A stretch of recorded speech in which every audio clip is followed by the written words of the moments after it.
Dua wasiat Nabi. Yang pertama adalah Al-Quran. Yang kedua adalah ahli keluarga Nabi SAW.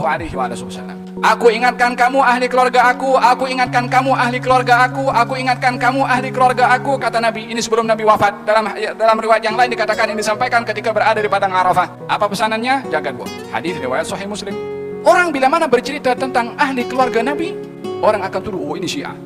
Kalau orang cerita tentang ahli keluarga Nabi itu Syiah, maka semua ulama ahli sunnah jadi Syiah nanti.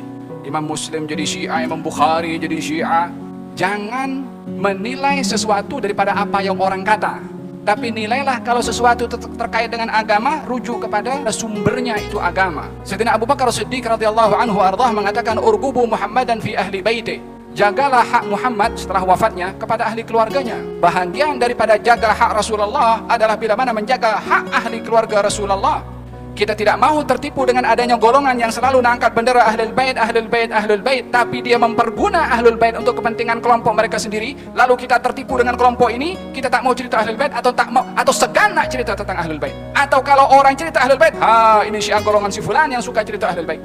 Ahli sunnah wal jamaah adalah ajaran kelompok as-sawadul a'zam yang majority di dunia ini, yang mencintai Ahlul Bait seperti mana mencintai as-sahabah, yang kedua-duanya adalah hubung kait dengan Rasulullah. Ahlul Bait persahabatannya dan juga kekeluarganya dengan Rasulullah, as-sahabah adalah persahabatannya dengan Rasulullah dan iman mereka kepada Rasulullah.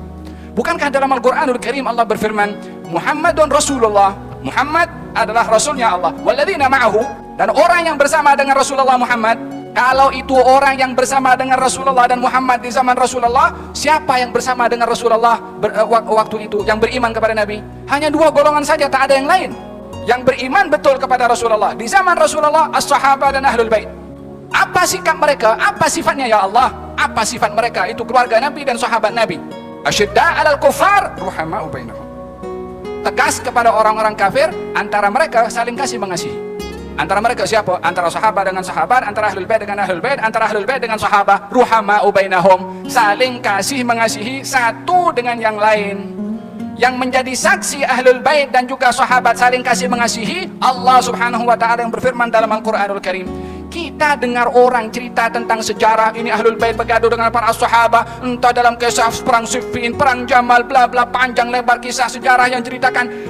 Orang percaya dengan ahli sejarah, tinggalkan kesaksian Allah dalam Al-Quran yang memberitahukan mereka saling kasih mengasihi satu dengan yang lain. Yang menjadi saksi Allah Subhanahu wa taala, yang tahu juga apa yang akan berlaku dalam perang Siffin, dalam perang Jamal, semuanya adalah terkait dengan kepada Nabi SAW, yang kita hormat kepada kedua-duanya.